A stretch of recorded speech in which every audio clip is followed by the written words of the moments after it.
જય માતાજી મિત્રો, તમારા બધાનું હાર્દિક સ્વાગત છે મેલેડી સિદ્ધ સાધના ચેનલ ઉપર। તો મિત્રો, હું તમારા માટે લઈને આવી ચૂક્યો છું ઘરના ભૂવા જાતે બનો ભાગ 4। તો આજના વિષયમાં હું તમને એવી જે પ્રયોગો છે, એવા જે ઉપાયો છે કે તમે ઘરના ભૂવા જાતે બનો ને આપણે સિરીઝ ચાલુ છે અને એનો આ ચોથો ભાગ તમારા માટે લઈને આવ્યો છું કે ભક્તિ કેવી કરવી। આજે હું તમને એ જણાવવાનો છું। આગળના વિડીયોમાં આપણે જણાવ્યું કે કયા દેવ પૂજવા જોઈએ, કયા દેવ ના પૂજવા જોઈએ, બરાબર। એ તમને આગળના જે સિરીઝ ચાલે છે એમાં બતાવી દીધું, શું કરવાનું છે શું નથી કરવાનું એ બધું જણાવી દીધું।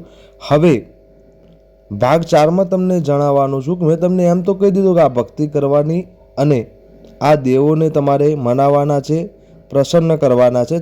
તમારે કંઈ બહાર કોઈ જગ્યાએ ભટકવાનું નથી, કોઈ જગ્યાએ જવાનું નથી। હવે હું તમને એ જણાવવાનું છું કે ભક્તિ કરવી તો કઈ રીતે કરવી જેના લીધે દેવ પ્રસન્ન રહે। શું એવું હોય છે જે દેવને આપણા જોડેથી જોવે છે?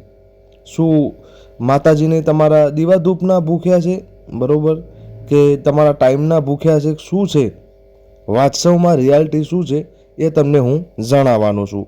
તો મિત્રો, તમને જણાવી દઉં કે દેવ એક એવી વસ્તુ છે, આપણી માતા એક એવી વસ્તુ છે કે જે નિસ્વાર્થ જેને કહેવાય।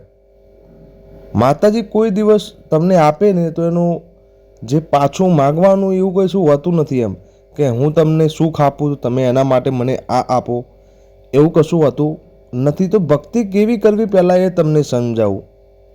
મિત્રો, કોઈ પણ માતાની વાત કરું છું, એવું કોઈ ટાર્ગેટ નથી કે આ દેવોની આવી ભક્તિ થાય, કેમ કે આ ઘરના ભૂવા જાતે બનો એ સિરીઝ સૌના માટે છે, બરાબર।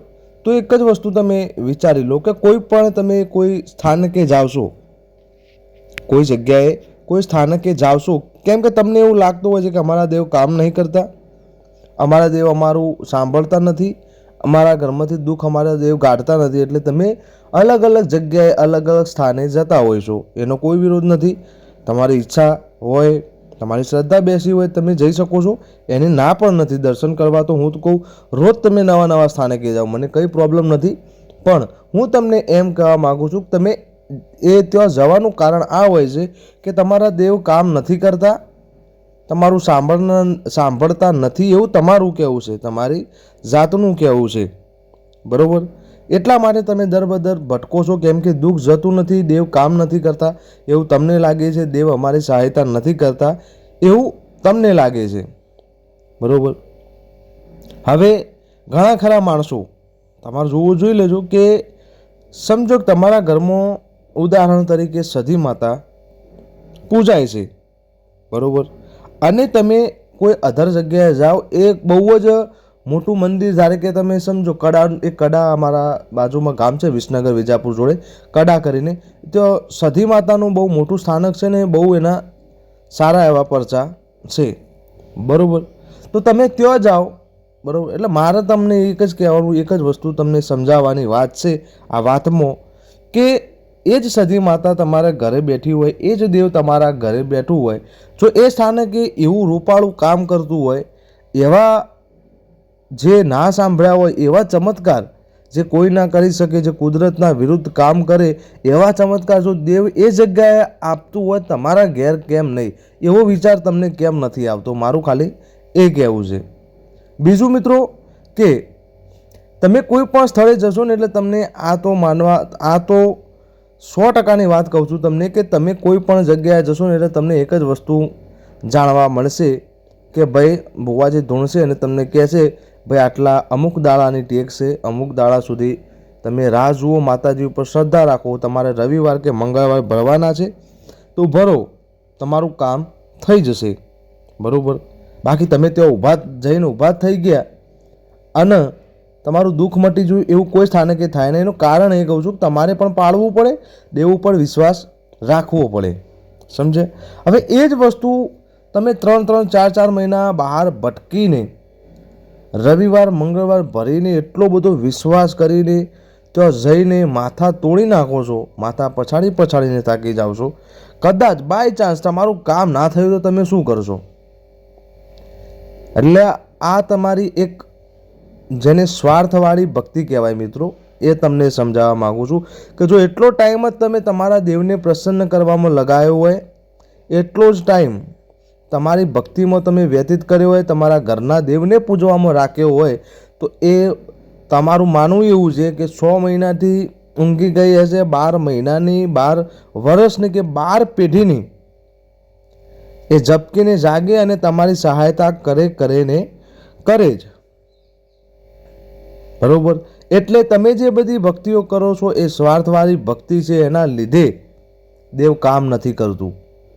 કેમ કે તમે જોયું હશે, ઘણી જગ્યાએ મેં જોયું છે, સાંભળ્યું છે, એટલે કે જ્યારે પણ કંઈક કામ પડે એટલે માતાજીને ત્યાં જઈએ અને કંઈક કામ સોંપીએ અને કદાચ કામમાં થોડું લેટ થાય કે ના થાય, કેમ કે અમુકના તો જે વિચારો છે ને, જે માગવાની રીત એ અલગ લેવલની છે એમ, બરોબર. સતો એ કામ ના થાય એટલે પછી એ સીધા ટોર્ચર ઉપર આવી જશે. કેવું ટોર્ચર?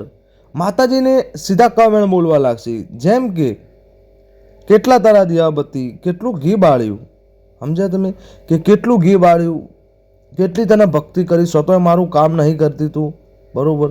એટલે ભાઈ એ દેવ છે, બરોબર. દેવના જોડે પ્રમાણના પરિણામ ના માગવાના હોય.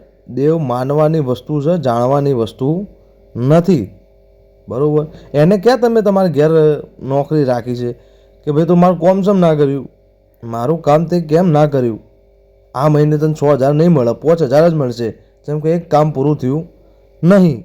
એવી કોઈ તમે નોકરી નહીં રાખી. એ દેવ છે, માતાજી છે, જેના લીધે આપણી પ્રજાતિ છે આ દુનિયા ઉપર, જેના લીધે તમે છો, હું છું, આ દુનિયા ચાલે છે. એવી એ શક્તિને તમે એ રીતે બોલતા તમારે 10 વખત વિચાર કરવો જોઈએ. એટલે તમને ઇન શોર્ટમાં એ સમજાવવા માગું છું કે તમારી ભક્તિ એ નિસ્વાર્થ હોવી જોઈએ. સ્વાર્થવાળી ભક્તિ કરવાની જરૂર નથી. સ્વાર્થવાળી ભક્તિ તમે 10 વર્ષ કરશો, 20 વર્ષ કરશો કે 50 વર્ષ કરશો, એ ભક્તિ તમને દુઃખ જ આપશે, સુખ કોઈ દિવસ નહીં આપે. પણ જો તમારા રહેણી કહેણી સાચી છે, તમારી ભક્તિ સાચી છે, તમારો નિસ્વાર્થ ભાવ છે, કોઈ સ્વાર્થથી કોઈ માનવા, કોઈક લેવા માટે ભક્તિ નથી કરતા, કોઈ પણ દેવની, ભગવાનની, તો વિશ્વાસ માનો જે તમારું ધારેલું છે એનાથી 10 ગણું માતાજી તમને આપશે, 10 ગણા રખોપા તમારા કરશે. જો પણ હું આજે પણ વિડીયોમાં તમને જાણકારી આપી છે ને, એ સાંભળવામાં સરળ લાગશે. એનું કારણ છે કે હું એને એકદમ સરળ રીતે તમને સમજાવી છે. બાકી જે આટલું જાણી ગયું એ પોતે ભુવાજી બની ગયું છે. એટલે એવું ભુવાજી એટલે ધૂણવા બુણવાની વાત નથી કરતો, એને કોઈ ભુવાજીની જરૂર પડશે નહીં, જે આટલી વાતો જાણી ગયું છે. તો ચાલો મિત્રો, આ વિડીયોમાં આટલું. જો વિડીયો તમને ગમ્યો હોય તો લાઇક, શેર અને સબસ્ક્રાઈબ કરવાનું ભૂલતા નહીં. બીજું કે મિત્રો, ઘણા બધા કોમેન્ટ આવ્યા એટલે ભુવાપણી ભાગ 4 બનાવવાની ઈચ્છા થઈ, બાકી ઈચ્છા નથી. એનું કારણ એ છે કે સિરીઝ છે એને રિસ્પોન્સ ના મળે તો એ સિરીઝને આગળ વધારવાની નથી થતી. એટલે જો કદાચ આ વિડીયોને રિસ્પોન્સ નહીં મળે તો આ વિડીયોનો હું એમ રાખું છું કે 1 લાખ વ્યૂઝ અને 2000 લાઇક, 1 લાખ વ્યૂઝ અને 2000 લાઇક અને 1500 કોમેન્ટ થશે આ વિડીયો ઉપર, તો જ આપણે ભુવાપણી, ઘરના ભુવા જાતે બનો, ભુવાપણી ભાગ 5 બનાવવાનું થશે. 4 બનાવ્યો, 5 બનાવવાનું થશે. નહીં તો પછી આટલે જ આ વિડીયો, આ સિરીઝ સ્ટોપ કરવામાં આવે છે. તમારે પણ જો આવી જાણકારી જોવે છે, દિવ્ય રહસ્ય, તમારે પણ આવું જાણવું છે કે શું કરવું, શું ના કરવું, કઈ રીતે, કોને અંધશ્રદ્ધા કહેવાય, કોને શ્રદ્ધા કહેવાય, શું દેવને ગમે છે, શું દેવને નથી ગમતું, એ સરળ અને સાચું જાણવું હોય તો આપણી ચેનલને સબસ્ક્રાઈબ કરી લેજો. આપણું એક વોટ્સઅપ ગ્રુપ પણ છે, ત્યાં પણ જોઈન થઈ જજો અને વિડીયોને વધુને વધુ શેર કરો, જેના લીધે સૌને જાણકારી મળી રહે અને મને પણ મોટિવેશન મળી રહે. તો ચાલો મિત્રો, જય માતાજી, જય મેલડીમાં, હર હર મહાદેવ.